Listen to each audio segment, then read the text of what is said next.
In Estonia, 99% of government services can be done online. But when we tried to in Estonia, we only need 24 hours to establish the company and also get the VAT number. All right, thanks everyone. Yeah, as Tammy just said, we did hear a little bit yesterday about e-Residency, but hopefully we can go a little bit more into detail with this session, and also hear from some actual e-residents here on the stage who are running companies in Estonia. So I'm going to start off first just with a presentation, standard type presentation about the history of e-Residency in Estonia in general, and then we'll go into kind of a panel discussion with two e-residents here. So before we talk about e-Residency, first, do we have any e-residents in the room? Can you raise your hands? 1, 2, 3. Okay, I see a few. That's good. That's good. Before we talk about e-Residency, we should talk a little bit about Estonia also. Has anyone been to Estonia before? Ah, wow, even more hands. Okay, very good. Okay, we just came from there. I just came from there, of course, and we have sunlight until almost all night right now. So since I've been in Bali, I'm like, who's turning out the lights at 6 p.m.? It's been kind of annoying. But Estonia, if you don't know, is right there in the map, the blue dot in the top right corner of Europe. It's sometimes referred to as this tiny Baltic country, but it's actually not that small. It's about the same size as Denmark, Netherlands, Switzerland. It is small in population, though, only 1.3 million people. It's a beautiful place, lots of forests, lots of islands. But besides that, it's also developed a reputation as a kind of tech hub within Europe.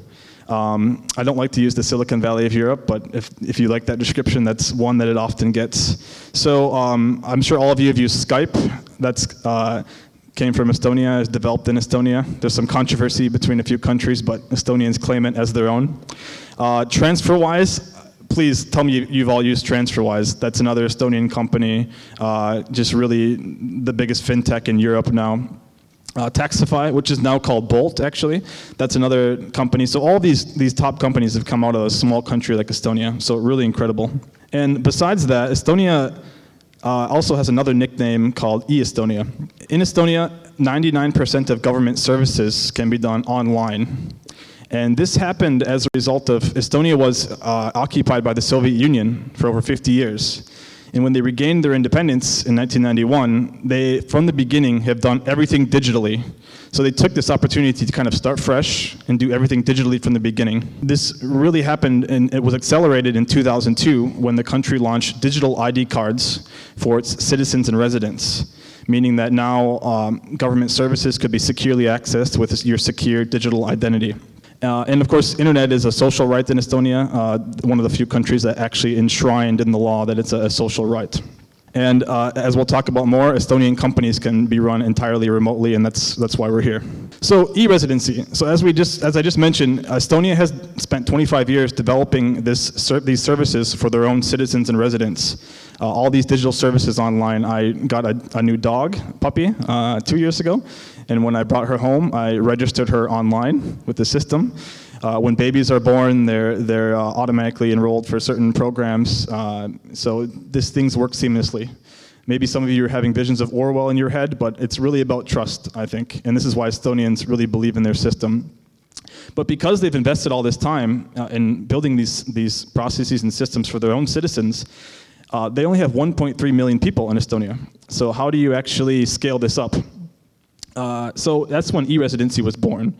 In 2014, the country decided to actually launch e-Residency and give a digital ID card to anyone from around the world. And as we have here the definition, which is e-Residency is a status provided to people who are neither citizens nor residents of Estonia, but are granted an Estonian digital ID card to access e-services. So who is signing up for this? The main motivation so far has been people having the ability to start and run a company in Estonia completely online. And that's why we're here today. I was talking with lots of people yesterday at our booth, and they're saying, Alex, my country just doesn't understand my lifestyle. And, I think Estonia is doing a lot to kind of understand it. Estonia is not perfect, but at least that's why we're here today, because we are at least the pathfinders, and we're trying to solve solutions for people who might have team members in different countries, traveling a lot, etc. So remote entrepreneurs, digital nomads, freelancers. Some of the fastest growing countries we see are, of course, our neighbors, Finland and Russia. This is kind of existing business people. We have lots of people from kind of emerging Europe, which is kind of Ukraine, Turkey, places just outside of the European Union, but do a lot of business with EU clients. We have Western Europe and North American people. These are more of the digital nomad type people, or remote companies with remote workers who want to run everything digitally. So this is kind of who we've seen take up this program. So with e-Residency, when you have your ID card, you can use this to access services, as I mentioned. And one of the big things, as you heard Ragnar talk about yesterday, is setting up a company entirely online using this system. And of course, when you have a company in Estonia, you're operating it in a trusted and transparent European business environment. And also with your digital ID card as an e-resident, you get secure access to a wide range of services.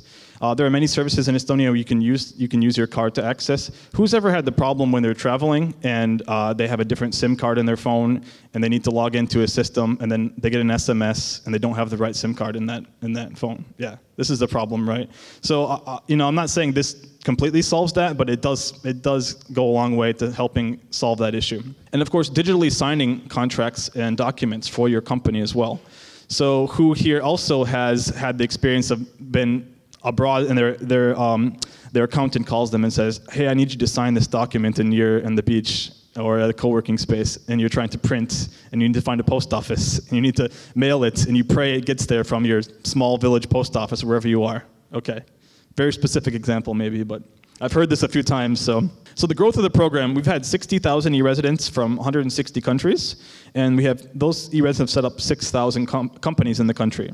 So not all e-residents join for business reasons. They're joining to see what else Estonia is going to offer e-residents. They're joining because they're a fan of digital nations and they want to see what the development of the program looks like. But many people are joining because they want to do business.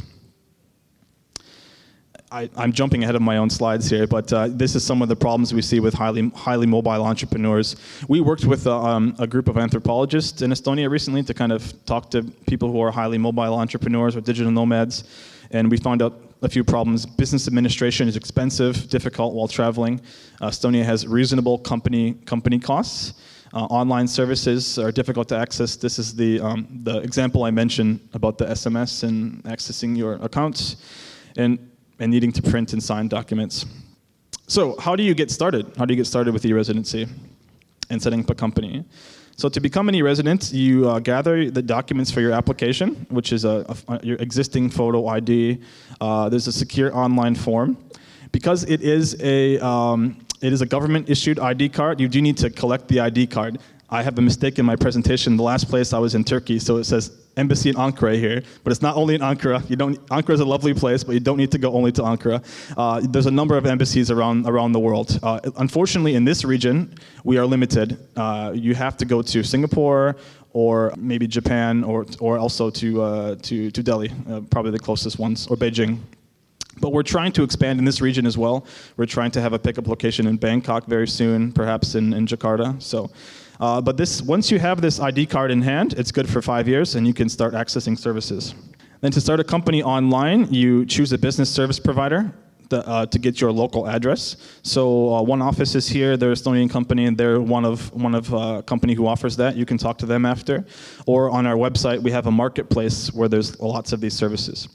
Then you register your company. It's 190 euros, one-time fee. And then there is a share capital payment of 2,500 euros, which can be postponed until you're ready to pay yourself. And we always say check the Estonian regulations for your industry as well. And then accessing service in the marketplace. So these are all the services we have. These are private sector services, some public sector. Think software for doing digital signatures, virtual office services, tax and legal consulting, all the banking and fintech providers that work well with companies in Estonia. This includes TransferWise, Holvi, Payoneer. So lots of services in that marketplace. And taxes, everyone's favorite topic. So I hope you're on Slido right now, and I'm sure there's going to be the top one's going to be, but what about taxes? And I completely understand. It's an incredible pain point for running a company. First, Estonia is not a tax haven, but it does have a competitive tax rate. But there are a couple things to know. Your company owes taxes where it has its permanent establishment. That means if you live in one country and do all of your work there, then generally, even if your company is registered in Estonia, that you do pay your corporate taxes there. But if your company, if you travel a lot, if you have clients and customers from around the world, then your company can be have its permanent establishment in Estonia. And in fact, many of the highly mobile entrepreneurs are able to do that. So we recommend using a tax consultant and always looking, at your individual situation. And also regarding avoidance of double taxation, Estonia has agreements to help avoid that as well. So also Estonia's tax board has a lovely email called nonresident@emta.ee, and it's the nicest tax people you'll ever speak to. So feel free to reach out to them. And that's just a really quick overview, really speedy overview of e-Residency. And more importantly than me up here talking as head of marketing for e-Residency, because you probably shouldn't believe a word I say anyway, we're going to go actually to the actual e-Residents here. So I have a couple questions to ask them, and then please put some questions on Slido, and we're going to have, I think, plenty of time to go through all the questions. So the first one, I'm just going to ask Ignacio to kind of introduce himself, tell us a little bit about his story and how he got started with e-Residency. Okay. Hello, everybody. My name is Ignacio. Are there any people from Spain in the audience? Please raise your hands. Just once.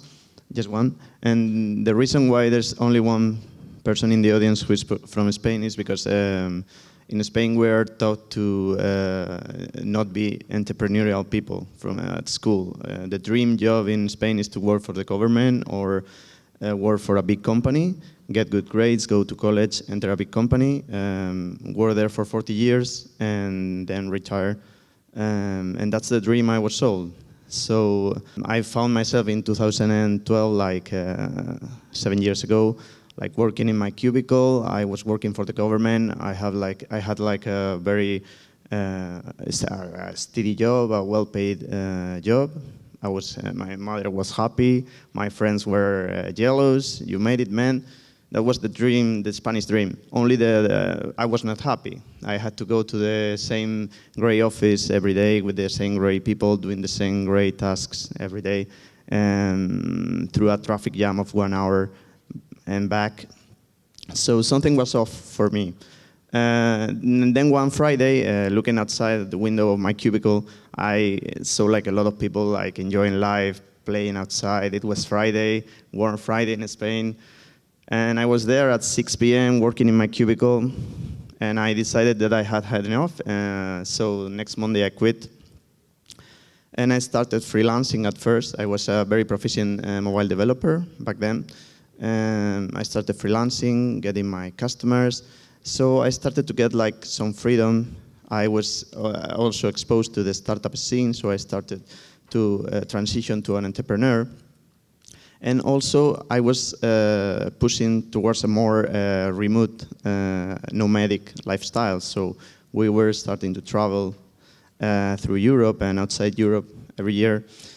But the problem for me was that my business was I was struggling to manage my business. Well, he could probably tell you that the Spanish business system is terrible.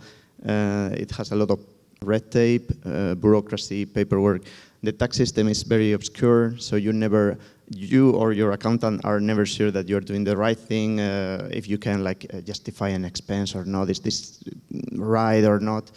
We have something called cuota de autónomo, which is like a freelancing fee that you have to pay in order to have the privilege of working as a freelancer. That's 340 euros, which is a lot of money. And on top of that, you add taxes. So just if you don't earn a single euro, you have to pay every month 340 euros. So that's like a picture of the situation I was in Spain. I was trapped in a business, working 65 hours, 70 hours a week, and never having the feeling that I was in control of my business or earning enough money.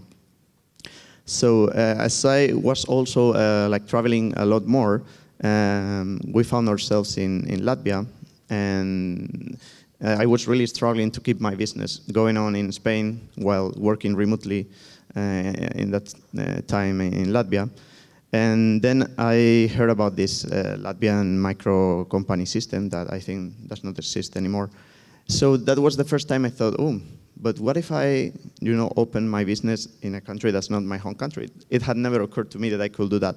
So talking to a friend of mine who's a digital nomad has been a digital nomad for a lot of years, he told me, you almost nailed it, man. You had to go to the neighbor country, which is Estonia, because they have this e-Residency program where you can open a company and without ever visiting Estonia and open a bank account and operate. And they actually know they have the worst digital nomad in the dictionary as opposed to Spain. If you in Spain, if you go to your boss and say that you want to work remote, first thing he will go is to find a dictionary, then look for the meaning of remote, and then say, remote, no. So that was something new for me, so I started doing some research about this e-Residency program. And the more I read, the more I was convinced that it was the right thing to do. So as we were in Latvia, which is pretty close, we decided to do it. We closed our companies in Spain. And we took a bus to Tallinn, which was only 4 hours away from Riga, to meet a representative from LHB Bank, which is a bank in Estonia. The meeting was super nice, super short. We opened a bank account there. So I had my business up and running in no time, and that for me was a surprise. From that moment on, I was able to travel without having to worry about all the hassle of doing the red tape paperwork. I actually, when I was still in Latvia with my business in Spain, I had to fly back to Spain because they have changed a small law that required me to go to the tax office in person to fill a paper, and that's real. So it was that terrible. Right now, I have 2 businesses in Estonia. I have 7 employees, and I travel the world, and I can do everything online. So what Estonia has given me is like the freedom of pursuing my lifestyle, the lifestyle that I want to live, and have my company without worrying for it to be tied to a specific location. Thank you. Yeah, please, round of applause. All right, next, Asa, please tell us your story, how you found Estonia e-Residency and what your company is working on. Hello everyone, my name is Asep, I live in Bali. I'm a serial entrepreneur since 2012. But at that time, in 2012, I have a digital marketing agency in Jakarta. I started in 2012 and I exited from the company in 2017. At that time, the company is quite big, 35 plus employee, but I feel very boring doing a digital marketing agency. I think this is not mine, so this is not my passion again. Then I start to pursue another company, and in 2016, actually, before I exit from my former company, I read about Estonia from the internet, and at that time I don't know what is Estonia, where is the location of Estonia. It's a small country I never heard of, but I read about Estonia have an e-Residency program. At the time I read and look at the program, and it looks cool because I can open an EU company in Estonia. But that's it. Actually, in 2016, I applied to Estonia e-Residency with my wife also. Both of us are love to adopt a new technology, and we feel we will look very cool with this card. But after we got the card in Singapore. Actually, we don't know what to do with this card. So we just look, take photo, sharing in social media. Oh, this is very cool, and then that's it. And I need around a year to figure out how to use the e-Residency properly. In 2016, I create a farm management software, and I release it as an open source program. And then it based on the on the hobby of my wife, doing a small gardening in apartment, and I also a programmer. Then we start thinking that plants and crops can be programmed by using IoT and also some software. So we made that open source software and released it to the public.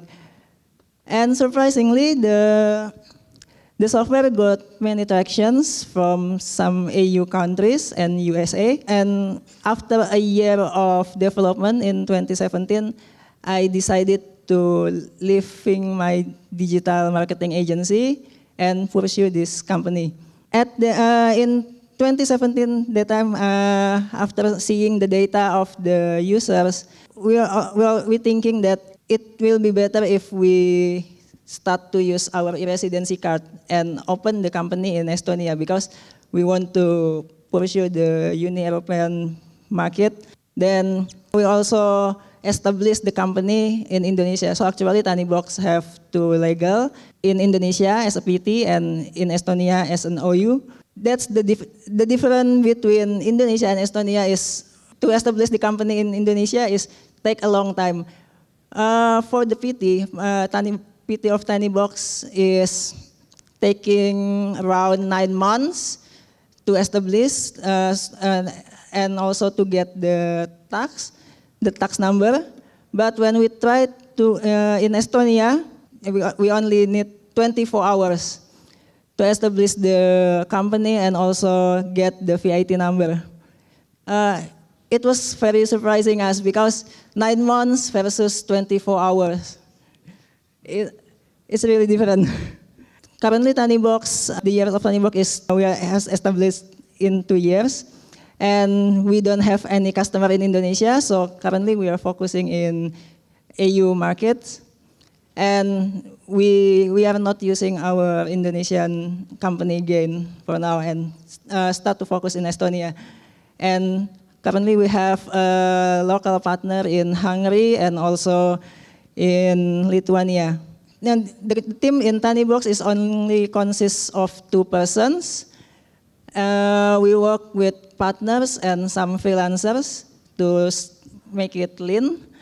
And then actually people always ask me about how do you handle agriculture industry remotely? The market is in Europe and you are here in Bali, and your company in Estonia, and your partner is Hungary and Lithuania. So yeah, it was quite confusing to explain, but actually it works for our case because we only develop the software and we work with some freelancers and also some core maintainers of our software. The software is called Tania. You can check in ustania.org if you want to know. And yeah, because of Estonia e-Residency, so I can open the EU company and pursue the market in the Europe. Thank you. Thank you so much. All right.